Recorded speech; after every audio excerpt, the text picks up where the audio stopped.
এরপরে সেই খিলাফা কনসেপ্টটাকে দূর করে দিয়ে তারা 50 থেকে 57টার মতো ক্ষুদ্র ক্ষুদ্র রাষ্ট্রে আমাদেরকে বিভক্ত করে দিয়েছে। এরপরে শুধু তাই নয়, এটা তো গেল বিভক্তি কাঁটাতারের বেড়ার, যেটাকে আমরা নাম দিয়েছি জাতীয়তাবাদ। তারা প্রথমে আমাদের মাদ্রাসাগুলো বন্ধ করে নাই, তারা ওয়াকফ বিল দিয়ে এইভাবে আমাদের মাদ্রাসা, আমাদের মসজিদ, ভূমিগুলোকে দখল করে নাই।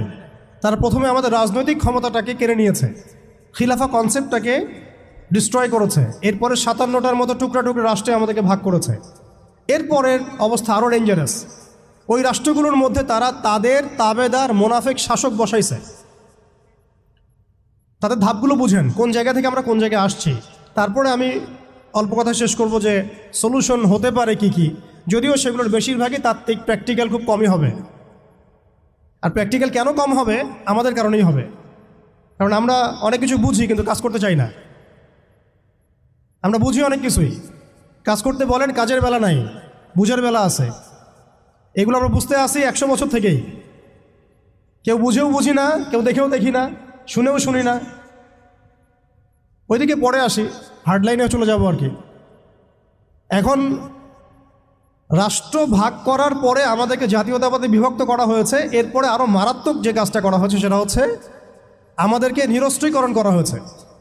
আপনি আপনার রাষ্ট্রের অভ্যন্তরে নিজের ইচ্ছায় আপনি বিশ্বের মারণাস্ত্রগুলো তৈরি করতে পারবেন না। তারা আপনাকে আইন করে দিয়েছে, ব্যান করে দিয়েছে।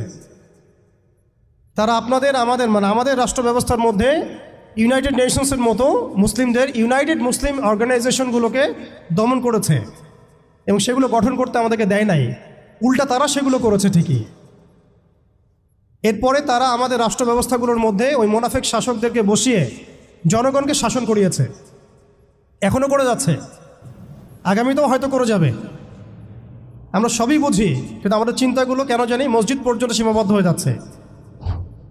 এরপরে যেটা হয়েছে আরও মারাত্মক, ওই রাষ্ট্রগুলোর মধ্যে তারা 5টা, আমি বলি দেবতা, 5 দেবতা ঢুকিয়ে দিয়েছে। 5 দেবতা কি? আগে ছিল 4 দেবতা, লাত, উজ্জা, হবল আর মানাত। লাত, উজ্জা, হবল আর মানাত নিশ্চয়ই পড়েছেন আপনারা সিরাতের মধ্যে। এগুলো ছিল আবু জেহেল, আবু লাহাবদের দেবতা। তারা কিন্তু এই দেবতাগুলোর পূজা করত আল্লাহকে পাওয়ার জন্যই। তারা বলতো মা না'বুদুহুম ইল্লা লিয়ুকাররিবুনা ইলাল্লাহি যুলফা। আমরা শুধু এই কারণেই এই লাত, উজ্জা, হবল, মানাতের ইবাদত করি যাতে তারা আমাদেরকে আল্লাহ পর্যন্ত পৌঁছে দেয়। এখনও এই 4-5টা দেবতার আমরা পূজা করছি, বাট এগুলো ভিজুয়াল না, এগুলো হচ্ছে আদর্শিক, ফিলোসফিক্যাল। যেমন একটা হচ্ছে ডেমোক্রেসি। নিতে পারবেন অনেকে কথাটা, যে ডেমোক্রেসি একটা দেবতা হয়ে গেছে এখন, ইনভিজিবল দেবতা। এটা একটা দেবতা হয়ে গেছে। কি দাড়িওয়ালা, কি টুপিওয়ালা, সবাই পূজা করতেছে। সুবহানাল্লাহ, মানে অবাক হয়ে যাবেন। রিপোর্ট করছে টিভিতে, আপনারা কি চান, এই গভর্নমেন্ট কয় বছর থাক, এই গভর্নমেন্ট কয় বছর থাক, আপনি কি ইলেকশন চান, আপনি কি চান না। অডিয়েন্সের, সাধারণ আম জনগণের জবাব হচ্ছে না, আমরা ইলেকশন চাই না। ইলেকশন দিয়ে কি হয়, খালি এক জালেম যে আরেক জালেম আসে, আমরা এইসব ইলেকশন চাই না। আমরা চাই ভালো কোনো সরকারি ব্যবস্থায় থেকে যাক আরও 10 বছর। মানে সবচেয়ে ভালো যে চিন্তাটা তাদের, সেটাও গণতন্ত্রের বাইরে যেতে পারে না। সরি, সবচেয়ে ভালো তাদের ইনসাফপূর্ণ যে চিন্তাটা মাথা থেকে আসে, সেইটাও এই দেবতাগুলোর বাইরে যেতে পারে না। ওই পূজার মধ্যেই চিন্তা। আমরা চাই এরকম একটা গভর্নমেন্ট আসুক, এই পদ্ধতি থাক এবং আরও 10 বছর তারা দেশ চালাক।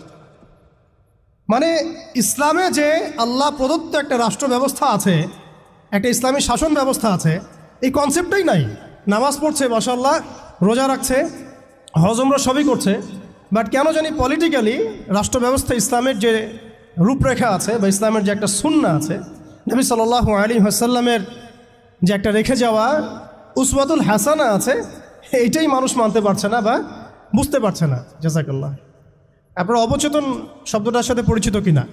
একটা হচ্ছে আমরা জেনে বুঝে একটা কাজ করি, একটা হচ্ছে না জেনেও করি, অবচেতন মনে। তো এটা একটা দেবতা, ডেমোক্রেসি একটা দেবতার নাম, যেটার পূজা করছে এখন মানুষ সারা ওয়ার্ল্ডে। আরেকটা হচ্ছে এইথিজম, নাস্তিকতা। আরেকটা হচ্ছে, আমি লিখছিলাম সকালবেলা, একটা শব্দ বের হয়েছে আর কি লিখতে লিখতে, একটা হচ্ছে ডেমোক্রেসি, একটা এথিজম, একটা ন্যাশনালিজম, একটা কমিউনিজম, আর একটা হচ্ছে সেকুলারিজম। 5টা শব্দ বললাম আর কি। এখনকার এই বিশ্ব ব্যবস্থায় ইসলামী খেলাফতকে দূর করে দিয়ে, উম্মাকে বিভক্ত করে দিয়ে, মোনাফেক শাসকদেরকে বসিয়ে ইন্টারনালি প্রত্যেকটা রাষ্ট্রে এই 5টা দেবতা বসানো হয়েছে। ডেমোক্রেসি, এথিজম, আর বললাম কি ন্যাশনালিজম, একটা কি বললাম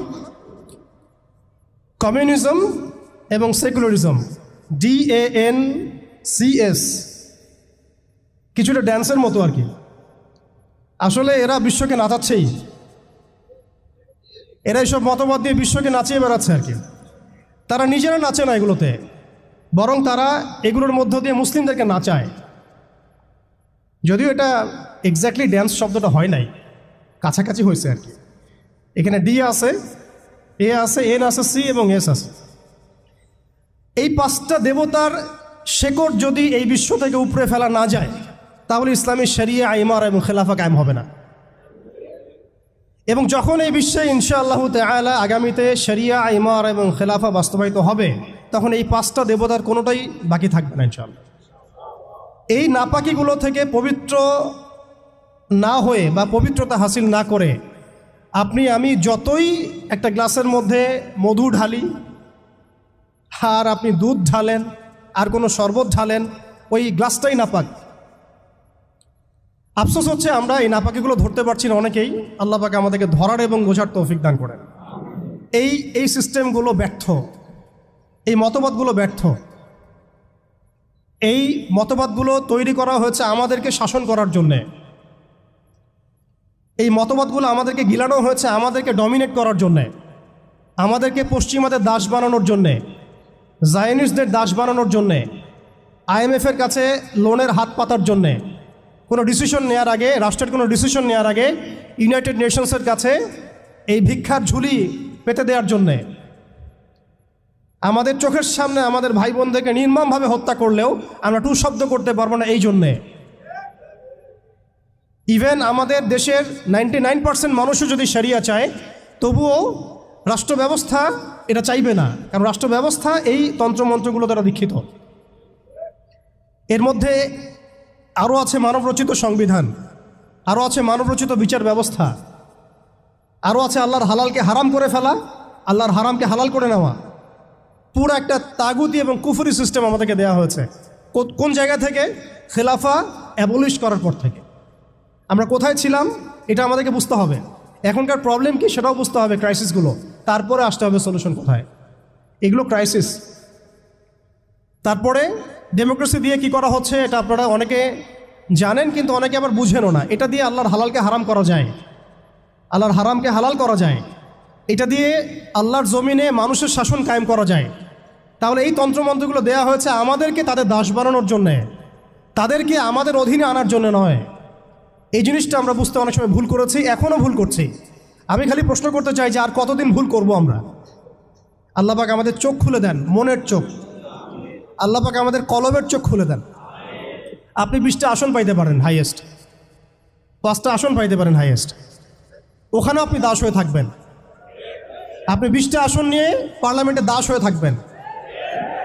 20টা আসন নিয়ে আপনি বলতে পারবেন না যে এইটা হালাল, এটা হারাম, এটা জায়েজ, এটা না জায়েজ, এটা করতে হবে, এটা করতে হবে না। আর যদি আপনি বলেনও, আপনার কথা কেউ শুনবেও না, কারণ মেজরিটি শুড বি গ্রান্টেড। তাদের মূল নীতি হচ্ছে এটা, সংখ্যাগরিষ্ঠ মানুষ যা বলবে তাই হক। আগামীকাল সংখ্যাগরিষ্ঠ মানুষ বাংলাদেশে বলবে নাউযুবিল্লাহি মিন যালিক, যে এই বিবাহিত ধর্ষণের বিচার করা হোক, নাউযুবিল্লাহ, আর ওই পতিতালয়ে গিয়ে সময় কাটানো, নাউযুবিল্লাহি মিন যালিক, এটাকে প্রমোট করা হোক, শ্রমিকের অধিকার দেওয়া হোক। আগামীকাল মানুষ বলবে LGBT লাইসেন্স দেওয়া হোক। আগামীকাল মানুষ বলবে ট্রান্সজেন্ডারকে বাধ্যতামূলক করা হোক, আইন করা হোক। আপনি 20টা আসন নিয়ে কিচ্ছু করতে পারবেন না, বিকজ এই সিস্টেমটা দাঁড়িয়ে আছে এমন একটা বালির ঢিবির উপরে, যার উপরে কোনো ঘোড়া দাঁড়াতে পারে না। এই সিস্টেমটা দাঁড়িয়ে আছে এমন একটা ভঙ্গুর মাটির উপরে, যার উপরে আপনি কোনো প্রাসাদ নির্মাণ করা সম্ভব নয়। মাটিটাই তো ভঙ্গুর। তো এই আদর্শিক এই মতবাদগুলো দিয়ে তারা আমাদের খিলাফাটাকে ডিস্ট্রয় করে দিয়েছিল।